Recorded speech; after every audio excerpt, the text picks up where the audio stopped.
What's up, guys? I'm sitting in a hotel room right now in Austin, Texas, and I've been working on some YouTube ideas, and I realized I need to make another dirt bike video. But if you saw the last Magna vlog, you saw that the forks are leaking on the YZ, so I need to fix that, and I decided I'm gonna make a video where I just kind of go over what I do to fix the forks when they start leaking. I've got friends who are afraid to touch forks because it's, you know, it's suspension, it's delicate parts, but they are not that hard to work on. And I've got a video here about torque wrenches, which I do think you need a torque wrench if you're gonna be touching your forks. So this fork seal kit is pretty much what you're gonna need if you've never replaced your forks and your bike's a little older. This is gonna come with the actual bushings that rub against each other. They have a coating that can wear off, and so they wear out. They're a wear part. So that needs to be replaced, and the seals need to be replaced. Personally, my bike, I just replaced them. I think I'm just keep getting dirt up inside of them. I haven't been bleeding them properly. So there's two main tools that you might need if you don't already have them. The first one is this fork seal driver. So this is gonna be used to actually drive the seal down inside. And they have universal ones. In my experience, they don't work very well. Some people like them. I personally do not. This is another tool you might want to invest in. So this can be used to actually wrench on the top of the fork, and it also will hold the end of the fork outside of the tube, which you're gonna see later in the video what that means, but this is gonna be super useful as well. Otherwise, like I said, you just need a torque wrench and some time. You're gonna also need to get fork oil. Each bike has a different weight that it requires, so you're gonna have to look up what weight fork oil you need in your bike. I went ahead and ordered a driver.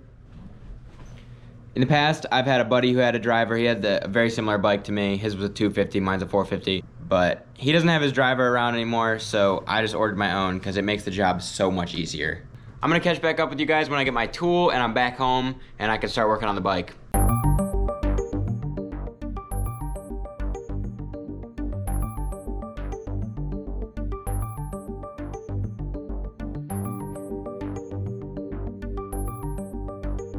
So I think most of owning a dirt bike is just cleaning it. So this is my fork that's leaking. Kind of hard to see, but it's just a bunch of oil coming out of that. So since I'm just kind of cleaning this and I'm not actually replacing anything, I'm just gonna do the one fork. So I'm gonna pop that off now. To do that, I've got to take this headlight off, which is super easy. It's just these little rubber clamps.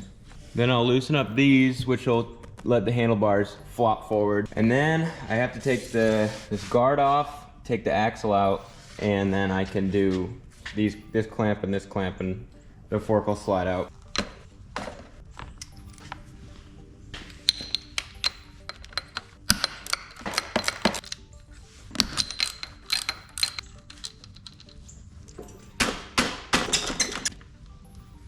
I try and throw as many things back on that can go back on like this so I don't ever lose these parts. All right, this next step I have forgotten to do plenty of times and it's super annoying, so this time I'm not going to forget it.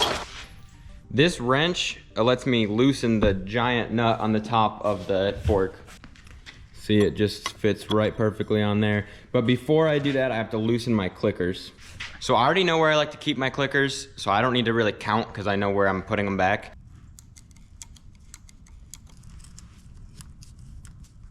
You've got to make sure you loosen these upper clamps, keep these lower clamps tight, and then we can take this off. So this wrench fits right on there like that.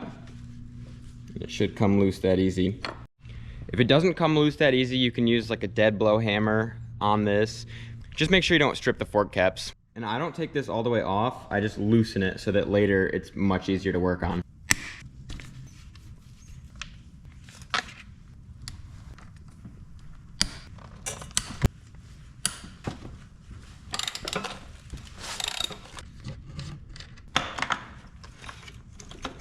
All right, got the wheel off, so now I just have to loosen these clamps and the fork will slide right out. All right, the fork is off the bike. I'm going to do the rest of this tomorrow, but you can see there's some leakage there. There's a lot of oil in here. So this definitely needs to be fixed. You can see it's just covered in dirt. So when I get back here tomorrow, I'm gonna clean this fork up, take it apart, clean out this seal, put it back together, put more oil in it, and then we'll see if it works. All right, guys, it's the next day. I've got this fork out here on this pad. I'm just gonna clean it up really nice so it's easier to work on and I don't worry about getting any mud inside of it that's not already in it. Also, if you're ever pressure washing a fork, you never want to spray into the seal. You always want to spray against it, so you're never forcing mud or dirt up inside the seal.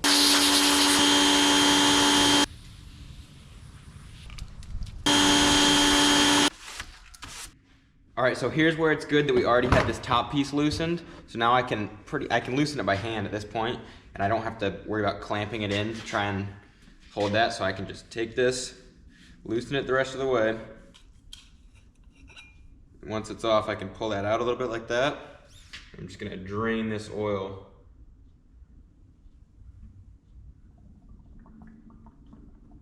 Or what's left of it. I have this little bleeder valve on mine that I'm just gonna take off so I can prevent damaging that at all. But normally the bikes have a little screw in there, just like a plug, but I have a bleeder valve so I can let the air out of the forks. Next step is to loosen this. This is the bottom of the fork. This fork's a little bit easier to clamp because it's got this flat spot on here, but I like to take a piece of aluminum on either side of it so that when I clamp it up in the vise, this is really strong steel on the vise, so it'll mar this all up, but the aluminum's a lot softer. Once this is loose, if I can grab this fork tube and lift that up, you know it's all the way loose. I got this out of the vise. I'm gonna set this down on something soft like this, and then you just push it down. This tool will hold this out for us. So now that it's held like this, all I have to do is take this nut off of the actual rod.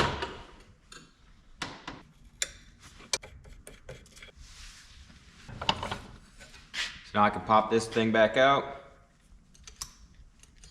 Be careful to make sure this goes straight down back in. All right. And then I put this on a little bit, so now I can take this back all the way off.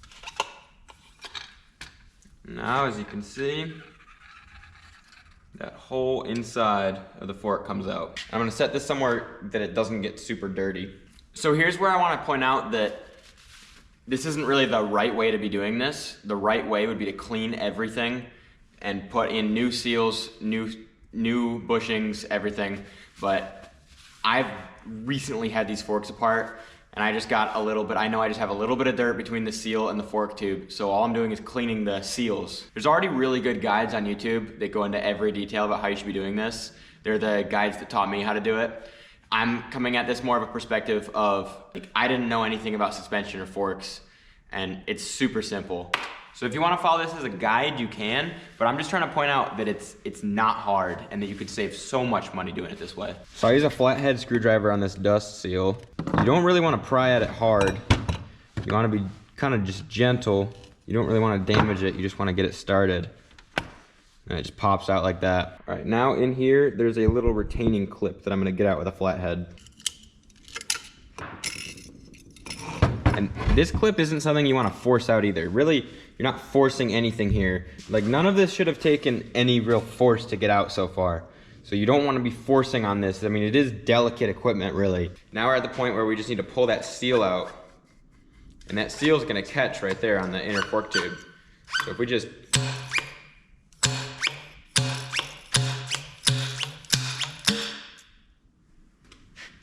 and now that's out of there. Here's the outer bushing. And you see, this isn't worn at all. When it's worn, this gray comes off and it starts, you see the raw metal, and this one's an inside bushing. So you see it's not worn at all. These are fairly new. I just keep getting dirt under this seal. So that's my biggest issue right now. Take this washer off. And then this is kind of a trick to get over here. So yeah, just as I thought, I've got a little bit of dirt on the inside of this seal. And this part seals all the oil into the fork. So if there's any dirt between the seal surface and the fork, then it's just gonna let oil come out. And that's what we have going on right now.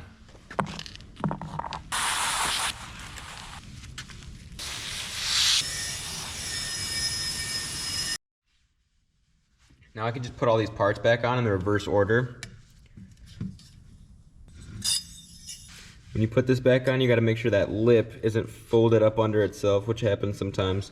They actually make a little silicone piece that comes over the end, and it makes it easier to get it past these grooves. I unfortunately just do not have one.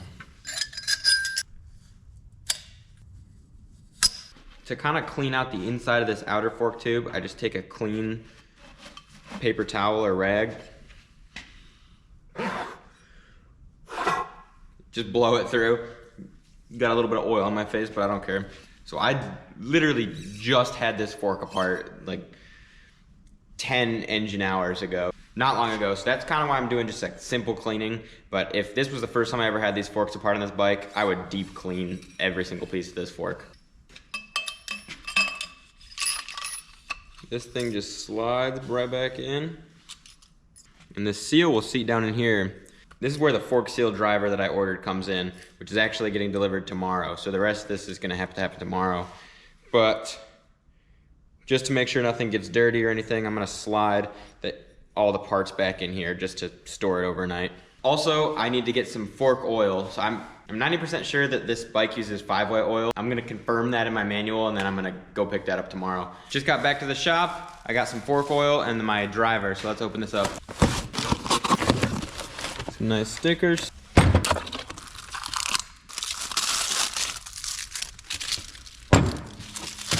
I got some of this Maxima 5-way oil. And I got my new driver. So I'll show you guys how this works. It should fit on there perfectly like that. You can see this goes right on that seal.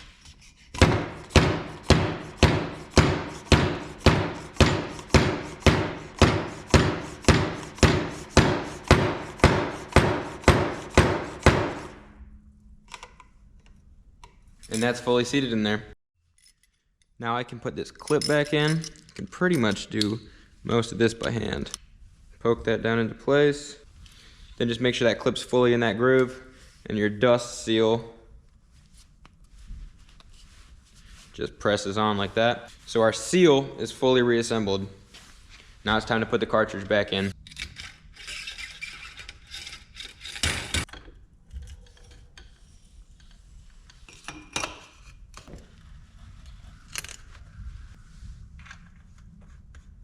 So the service manual is telling me that I need to tighten this on at 21 foot-pounds, and then the actual nut is gonna go into the bottom of the fork at 40 foot-pounds.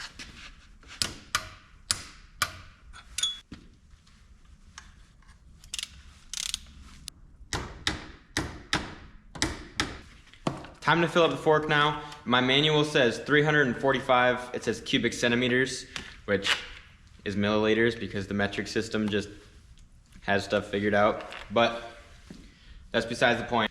But I've got this measuring cup, so I'm just gonna fill that up to 345, and then we'll pour it into the fork.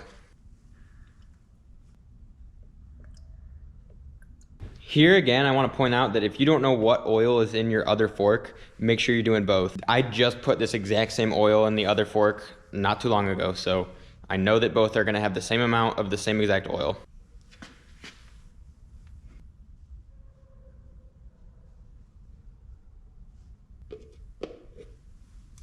Now I can throw my bleeder back on. So really the only things I have left to do are tighten the fork cap back on and reset my clickers to where I had them. And I'm not gonna bore you guys with the reassembly of the bike. You already saw me take it apart, so it does not need to be tight. So maybe just a quarter turn past where it's snug with your hand. The actual top clamp on the bike holds that tight. The bike's back together, I got it warming up. It's time to test it out.